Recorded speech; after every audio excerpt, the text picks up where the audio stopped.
오늘 말씀의 제목은 복음의 일꾼되어라는 말씀의 제목인데 말씀을 함께 나누기 전에 책을 잠시 소개하겠습니다. 생명의 삶 10월호가 뒤에 준비되어져 있고요. 하나님과의 친밀한 말씀의 교제가 있기를 바랍니다. 우리 크리스찬이 이렇게 잘 영적인 풍성함을 누리려고 하면 두 가지를 잘해야 한다고 했습니다. 하나는 잘 배워야 하고 또 하나는 잘 받아야 하고. 자, 그런데 우리 신앙이 좀 성장하길 원하는데 왜 사람들이 신앙이 성장하질 못할까 이런 생각을 해보게 되는데 그것은 뿌리가 깊지 않기 때문이다 하는 거죠.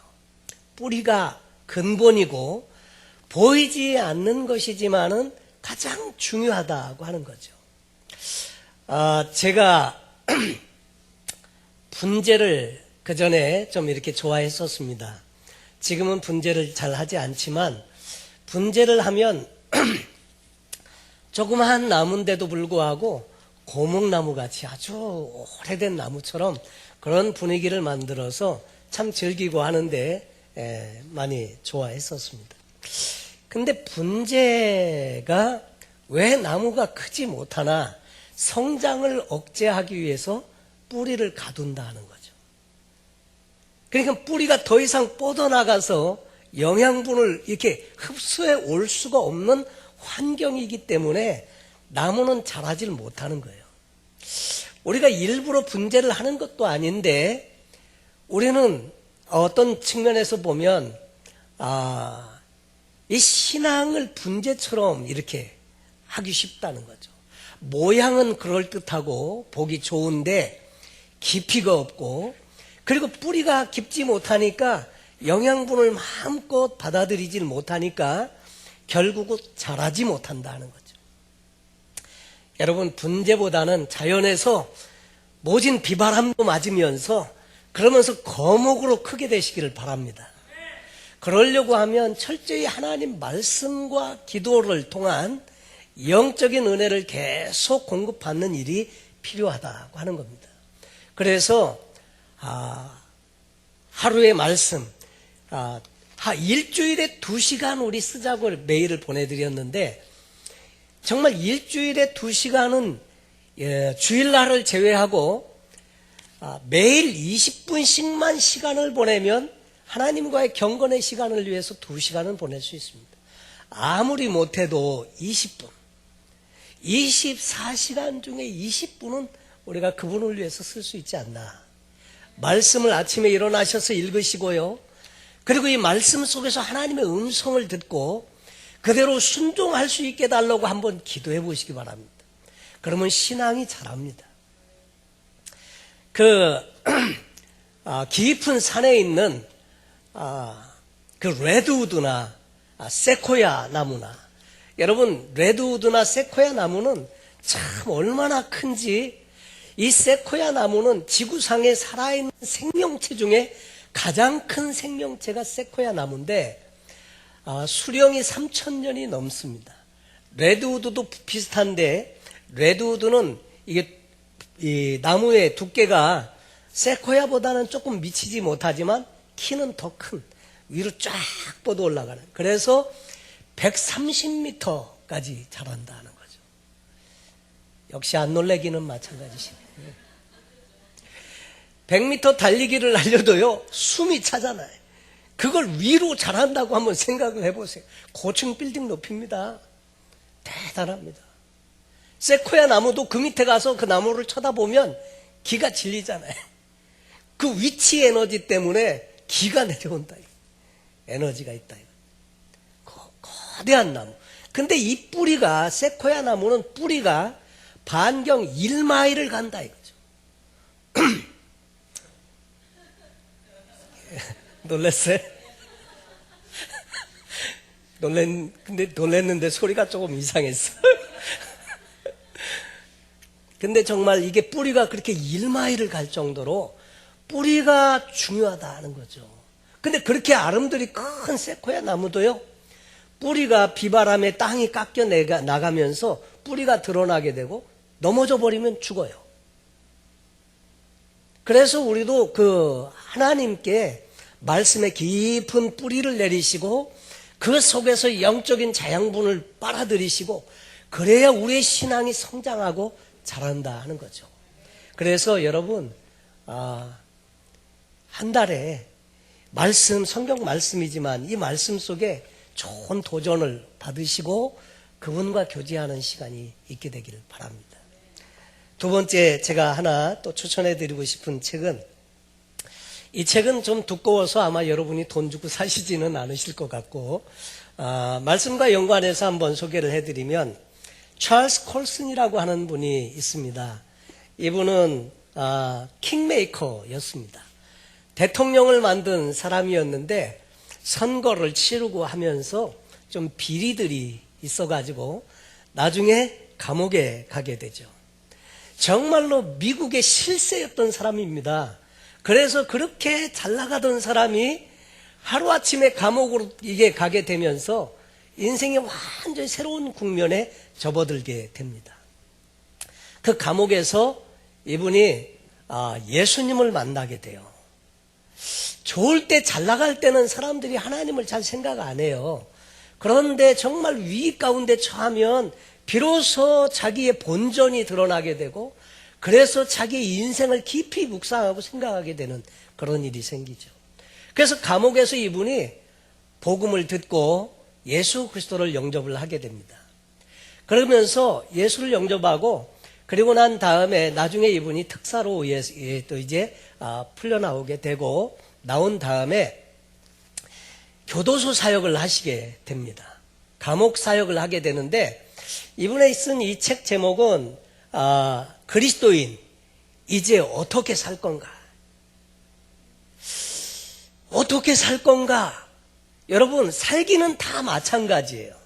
짜장면 먹으면서 살거나 아니면 뭐 비싼 그냥 비싼 거 뭐 있죠? 상어 지느러미 요리. 그 다음에 여러분 중국의 희한한 요리 중에는 곰 발바닥 요리도 있고 원숭이 골 요리도 있고 그 다음에 모기 눈알 요리 들어보셨나요? 모기 눈알 요리는 모기를 잡아먹는 박쥐를 잡아서 박쥐의 그 모이 주머니를 가르고 그 안에서 미처 소화되지 않은 모기 눈알들을 걸러서 그걸 가지고 요리를 만들어서 이렇게, 그러니 그게 얼마나 비싸겠어요. 모기 눈알 요리도 있더라. 모기 눈알 요리를 먹고 살든 아니면 월남국수를 먹고 살든 아니면 짜장면을 먹고 살기는 마찬가지. 다 똑같이 사는데 좋은 차를 타든 털털거리는 차를 타든 살기는 똑같아요. 근데 중요한 게 뭐냐니까 어떻게 사느냐는 다르다 이거예요. 살기는 똑같이 살아요. 근데 어떻게 사느냐가 중요하다 이거예요. 옛날에 이스라엘 백성들이 잘못을 범하고 그래서 북방 그 이스라엘은 아수르에게 멸망을 당해서 다 포로로 끌려가고 남방 유다는 또 어떤가 하면 남방 유다는 바벨론이라고 하는 나라에 멸망을 당해가지고 포로로 쫙 끌려갑니다. 그때 사람들의 속으로 하는 질문이 뭐예요? 우리 이제 어떻게 살지? 어떻게 살라고? 어떻게 사는 거야? 여러분 그런 질문은 꼭 위기에 처할 때만 질문을 할 필요는 없다고 생각합니다. 우리가 일상을 살아가면서 어떻게 살아가느냐 이 문제는 우리가 진짜 고민해야 되는 문제다 하는 거죠. 성경을 보면 큰 세 가지 질문들을 우리가 할 수 있습니다. 창세기의 내용을 보면 창조의 이야기를 통해서는 우리는 어디에서 왔나? 우리는 누구인가? 이런 질문에 대한 그 해답을 좀 찾을 수 있고요. 타락의 이야기를 통해서는 그런데 세상은 뭐가 문제지? 아니 무슨 문제가 이렇게 많이 생기게 되었어? 어디에서 이런 문제가 많이 생기게 되었나? 그런 거에 대한 해답을 찾게 되고요. 그러면 그 잘못된 세상 속에 사는 우리는 어떻게 해야 잘못된 부분들을 바로잡을 수 있겠나? 그거는 예수님의 구속의 이야기를 통해서 알 수 있게 된다는 거죠. 그래서 신학적으로 그렇게 중요하게 여기는 내용이 뭐냐면 창세기 3장 15절, 이것을 오리지널 가스펠 원복음이라고 했는데, 뱀을 저주하면서 하는 말이, 너는 그 여인의 후손이 오면 내 머리를 상하게 하고 너는 그 뒤꿈치를 상하게 한다. 예수 그리스도의 오심에 대해서 하나님은 벌써 창세기 3장 15절에서 말씀을 하신다 이거예요. 발표를 하신다는 거예요. 그때 계획하는 게 아니라 발표를 하신다 이거예요.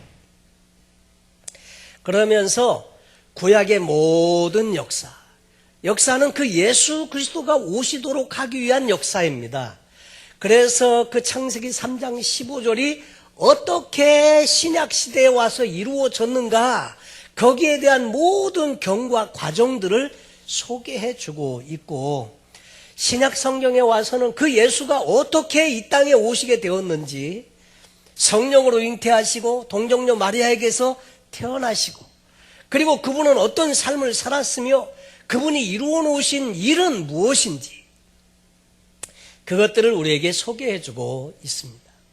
그런데 오늘 성경 본문에 나오는 이 에베소서의 저자, 이 에베소서의 저자는 바울입니다. 바울은 옥중에서 4가지의 성경책을 기록을 했는데, 바울은 참 하나님이 귀하게 쓰는 인물이었습니다. 왜냐하면 그가 율법에 참 능통한 가말리엘의 그 수하에서 친히 공부를 한 수재였습니다. 그런 사람의 열심이 특심이 되어서 예수 믿는 것들 보니까 이게 완전히 이단들이거든, 잘못됐거든. 그래가지고 잡아서 옥에 가두고 핍박하고 돌로 쳐서 죽이는데 합세하고 막 이랬던 사람인데, 그 열심이 특심이었던 사람이어서 이제 제사장들에게 공문서까지 다 받아가지고 이제 다메섹에서 사람들을 옥에 가두고 잡아서 이렇게 하기 위해서 가고 있다가 예수님을 만나게 됩니다. 길 가운데서 하나님의 음성을 듣게 되고 그 일로 말미암아 인생의 새로운 전환점을 맞고 보니까 자기가 맞추지 못했던 퍼즐이 예수님 때문에 구약의 모든 내용이 꿰어지면서 복음을 비로소 깨닫게 되었습니다. 깨닫고 나서 보니까 정말 이 하나님의 복음이 얼마나 위대하고 귀한 것인지를 알게 돼요. 참 여러분, 그래서 이 깨달음, 알게 되는 거, 이게 참, 그래서 이 다른 종교에서는 득도한다잖아요. 득도한다. 그런데 우리가 이 예수를 정말로 바로 발견하고 알게 되면, 그리고 나면 인생이 그냥 새로운 차원이 뻥 뚫려진다는 거예요. 여러분, 비행기가 막 전투기나 이런 빠른 비행기 아시잖아요? 쫙 가는데 이게 음속을 돌파할 때 굉장한 뻥! 굉음이 터집니다. 보이지 않아도 공기의 벽이 있어요. 이 공기의 벽을 뚫지를 못해 보통은. 그런데 이 공기의 벽을 뚫게 될 때 그것이 뚫리면서 뻥 하는 소리가 난다. 그러면서 그 초음속으로 쫙 날아가지 않습니까? 그런데 우리 인생도 뚫지 못하는 것이 뚫려지는 때가 있어요. 자녀들이 뱃속에서 있다가 양수가 터져서 그 다음에 나오듯이 우리가 정말 이렇게 가두고 있던 어떤 벗어나지 못하는 이 생각의 틀이 벗어나지면서 그러면서 새로운 깨달음이 올 때 새로운 세계가 열려지는데 그런 때가 있다는 거죠. 바울이 그런 경험을 했습니다. 그리고 나서 바울은 이 놀라운 복음을 위해서 그 남은 생애를 완전히 걸어버리죠. 그리고 이 복음을 전하는 데 있어서 이방인의 사도로 그렇게 하나님 앞에 쓰임받는 일을 감당하고 있었습니다. 물론 여러 가지 많은 어려움이 있었지만 바울은 행복했고 그 일을 위해서 생명을 조금도 귀한 것으로 여기지 않는다고 스스로도 이야기했습니다. 그래서 이 에베소 교회 성도들에게, 이 에베소 교회는 두란노 소원에서 3년 동안에 복음을 전하고 하면서 말씀을 심어서 개척한 교회가 에베소 교회입니다. 근데 이 에베소 교회에 성도들에게 하나님의 은혜의 경륜에 대해서 3장에서 소개를 하는데, 이러므로 그리스도 예수의 일로 너희 이방을 위하여 갇힌 자 된 나 바울은 너희를 위하여 내게 주신 하나님의 그 은혜의 경륜을 너희가 들었을 터이라. 은혜의 경륜, 이 경륜이라고 하는 것은 작정이기도 하고요, 하나님이 하시려고 하고는 그런 계획, 그런 것들을 경륜이라고 하는데, 은혜에 대한 경륜을 너희가 들었을 터이요. 이것을 읽으면 또 곧 계시로 내게 비밀을 알게 하신 것은, 여러분, 이 복음은요 비밀이었습니다. 하나님의 감추신 비밀이에요. 그런데 이 비밀을 계시로 알게 했다. 계시는 덮어두었던 것을 벗겨서 보여주는 것이 계시라고 했는데, 계시로 알게 하고 그 내용들은 내가 기록한 내용을 보면 대강 알 수 있고, 이것을 읽으면 그리스도의 비밀을 내가 깨달은 것을 너희가 알 수 있으리라. 여러분, 복음도 비밀이고요, 그 다음에 그리스도가 비밀입니다. 근데 이 그리스도는 원래 비밀은, 탑시크릿은 감춰놓은 거예요. 그리고 아무도 보지 못하게 한 건데, 그런데 오픈했는데도 비밀인 게 있어요. 오픈했는데도 비밀이야. 깨닫지 못하니까. 그게 바로 예수 그리스도라고 말씀을 하십니다. 이제 그의 거룩한 사도들과 선지자들에게 성령으로 나타내신 것 같이 다른 세대에서는 사람의 아들들에게 알게 하지 아니하셨으니, 다시 말해서 과거에는 사람들에게 알게 하지 아니했지만 지금은 알게 하는 것은, 그 이유는 이방인들이 복음으로 말미암아 그리스도 예수 안에서 함께 후사는 뭡니까? 상속자가 되고, 함께 지체가 되고, 함께 약속에 참여하는 자가 됨이라. 여러분, 이방인들에게 그랬는데 우리는 자꾸 이방인이 아니었다고 생각을 해요. 원래 우리는 근데 이스라엘 사람들의 관점에서 보면 우리가 이방인이었다 이거죠. 이방인들이 복음으로 말미암아, 다시 말해서 예수 그리스도를 통한 이 복음, 가스펠, 그 뉴스로 말미암아 그리스도 예수 안에서 함께 후사가 됐다. 여러분, 함께 후사가 된 일은 엄청난 축복입니다. 하나님의 우주 만물을 창조하신 하나님의 상속자입니다. 천국을 이을 수 있는 상속자가 되고, 함께 지체가 되고, 함께 약속에 참여한 자가 됐다. 그러면서 오늘 본문이 7절 이하에 나오는데, 이 복음을 위하여, 이 복음의 내용은 뭡니까?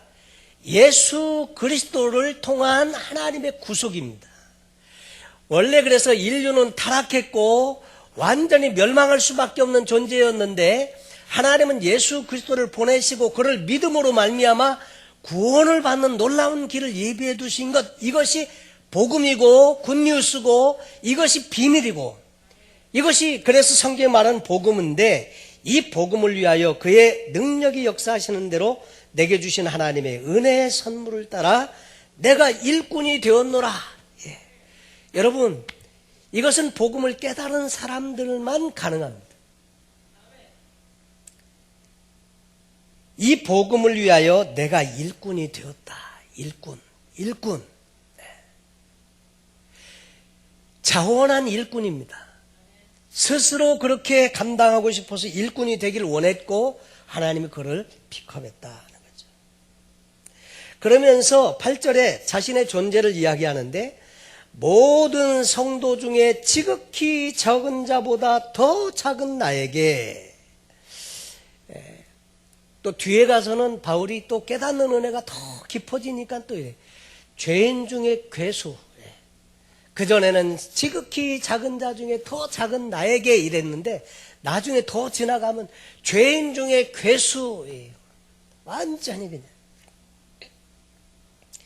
그렇게 보잘것없는 존재인 자신에게 이 은혜를 주신 것은, 여러분, 이 은혜를 주신 것은 측량할 수 없는 그리스도의 풍성을 이방에게 전하게 하시려고 했다.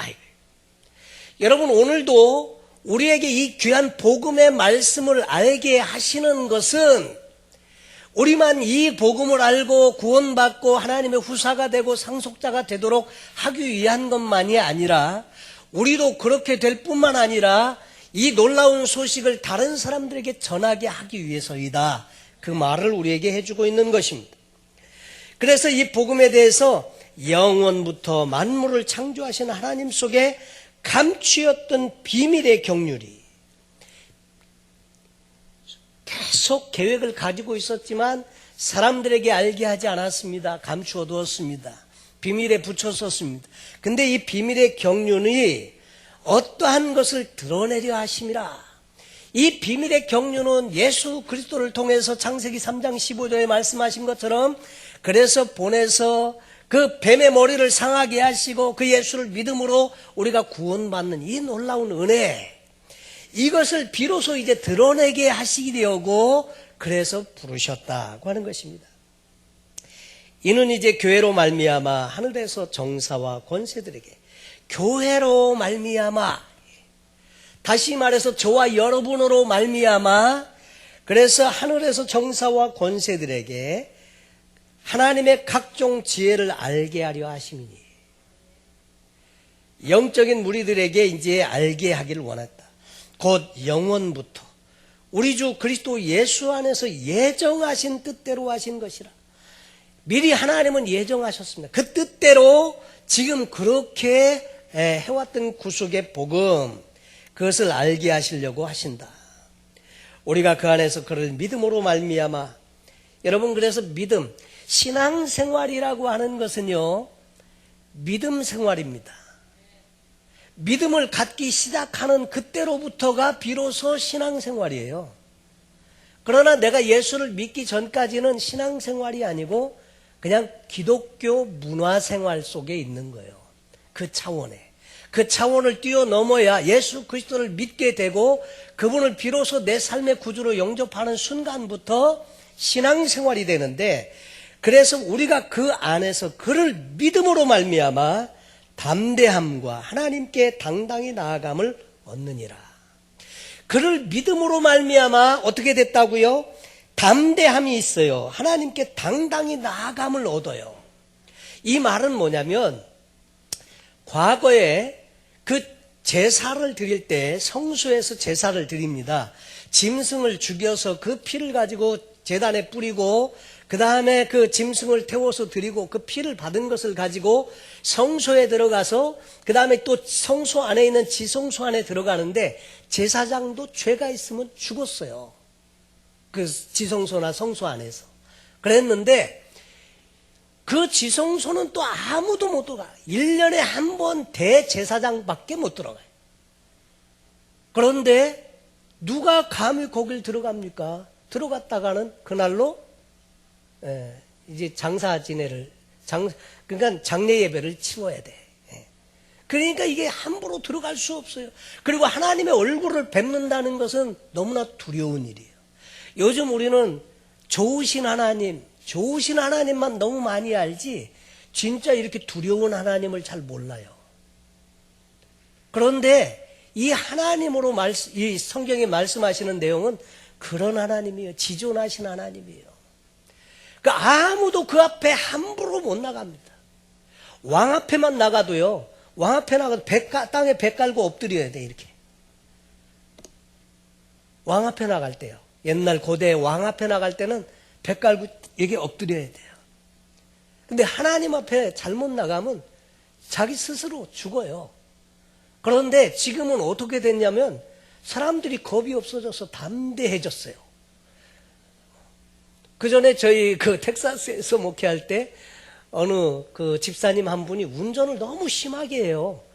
막 운전하는데 막 트레스디아스 가는데 막 100마일 놓고 가더라고. 와, 자다가 이렇게 보니까 막 100마일로 가고 있어요.